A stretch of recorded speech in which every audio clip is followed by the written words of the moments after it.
প্রশাসন থেকে কিন্তু পার্সিয়াল আচরণ হচ্ছে, পক্ষপাতমূলক। তারা বড় দলগুলোকে শুধু এক্সট্রা সুবিধা দিচ্ছে। সাংবিধানিক বাধ্যবাধকতার আওতায় ডাকসুটা যদি আয়োজিত হয় তাহলে গেস্টম কালচার ফিরে আসার সম্ভাবনা নাই।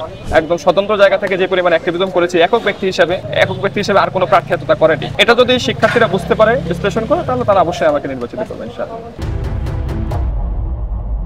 গত ডাকসুতেও আমি 2019-এর ডাকসুতেও আমি প্রার্থী ছিলাম। এরপরে আমি দীর্ঘ 5-6 বছরের আমার যাত্রা অ্যাক্টিভিজম করেছি, নিজস্ব জায়গা থেকে বা বিভিন্ন জায়গা থেকে অ্যাক্টিভিজম করেছি। যেহেতু শিক্ষার্থীদের নিয়ে অ্যাক্টিভিজম করেছি, শিক্ষার্থীদের অধিকার নিয়ে কাজ করেছি, ফলশ্রুতিতে ডাকসুটা হচ্ছে শিক্ষার্থীদের প্রতিনিধি নির্বাচনের জায়গা। সেই হিসাবে কাজ করার জায়গা আরও ভালো বড় জায়গা তৈরি হবে। সেই সূত্রে অবশ্যই আমরা যারা অ্যাক্টিভিজম অনেক আগ থেকে করে আসছে তারাই তো প্রার্থী হবে স্বাভাবিকভাবে। অবশ্যই আবাসন সংকটটা বেশি জরুরি, কিন্তু সেটা একটা দীর্ঘমেয়াদী প্রক্রিয়া। তার জন্য ইউনিভার্সিটি থেকে একটা উদ্যোগ নেওয়া হয়েছে বা আমাদের একটা বাজেট হয়েছে। আশা করি সেটা খুব দ্রুতই সংকটটার সমাধান ঘটবে। তবে এটা দ্রুত হবে না, এটাও আমরা জানি, কারণ হচ্ছে হলগুলো করতে অনেক সময় লাগবে। তো সে পর্যন্ত আমাদের একটা দাবি হচ্ছে কর্মচারীদের যে ভবনগুলো আছে সেগুলো যেন শিক্ষার্থীদের মধ্যে আপাতত দিয়ে দেওয়া হয়। আর খাবারের যে ব্যাপারটা, খাবারের মান উন্নয়নের ব্যাপারটা তো অবশ্যই আছে। আমাদের ক্যান্টিনগুলো খুবই বাজে মানের, সেই জায়গাটা অবশ্যই আমরা করবো কাজ। আস্তে আস্তে ফিল্ডটা আসলে একটু বিভিন্ন দিকে ঝুঁকে যাচ্ছে, লেভেল প্লেইং ফিল্ডটা থাকছে না মনে হচ্ছে আমার কাছে। এর কারণ হচ্ছে আমাদের প্রশাসন থেকে কিন্তু পার্সিয়াল আচরণ হচ্ছে, পক্ষপাতমূলক। তারা বড় দলগুলোকে শুধু এক্সট্রা সুবিধা দিচ্ছে এবং হচ্ছে আচরণবিধি লঙ্ঘনের ব্যাপারে কোনো পদক্ষেপ এখন পর্যন্ত নেয়নি।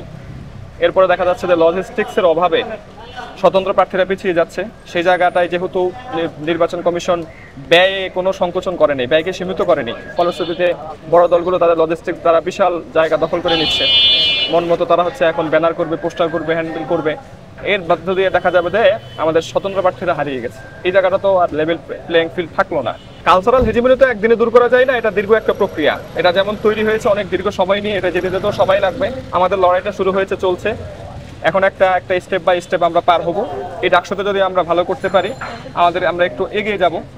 বাট এখানে এটা যেহেতু মাল্টি কালচারাল একটা ইনস্টিটিউট, এখানে সবাই থাকবে, সবার অস্তিত্বই থাকবে। সবাইকে যেন স্বীকার করে নেয়, মেনে নেয়, অস্তিত্ব স্বীকার করে নেয়। আমাদের ভেতরে যেন সহমর্মিতা এগুলো বজায় থাকে, সহিষ্ণুতা বজায় থাকে, এটা হচ্ছে মৌলিক জায়গা। তো আমরা মনে করি সেই সহিষ্ণুতা এবং সহমর্মিতার পরিবেশ বর্তমানে আছে, সেটা আরো দীর্ঘদিন যেন ধরে রাখা যায়। তার মাধ্যমে আশা করি কালচারাল হেজিমনির বিরুদ্ধে আমাদের বড় কাজটা হবে ইনশাআল্লাহ। গেস্টম কালচার তো অলরেডি নাই, যেটা নাই হয়ে গেছে ছাত্রলীগের পতনের মাধ্যমে। তো সেটা তো ফিরে না আসে, সেজন্যই হচ্ছে ডাকসু প্রয়োজন। নিয়মতান্ত্রিক ডাকসু হলে, সাংবিধানিক বাধ্যবাধকতার আওতায় ডাকসুটা যদি আয়োজিত হয় তাহলে গেস্টম কালচার ফিরে আসার সম্ভাবনা নাই। এটা হচ্ছে সম্পূর্ণই আমাদের ভোটারদের সিদ্ধান্ত।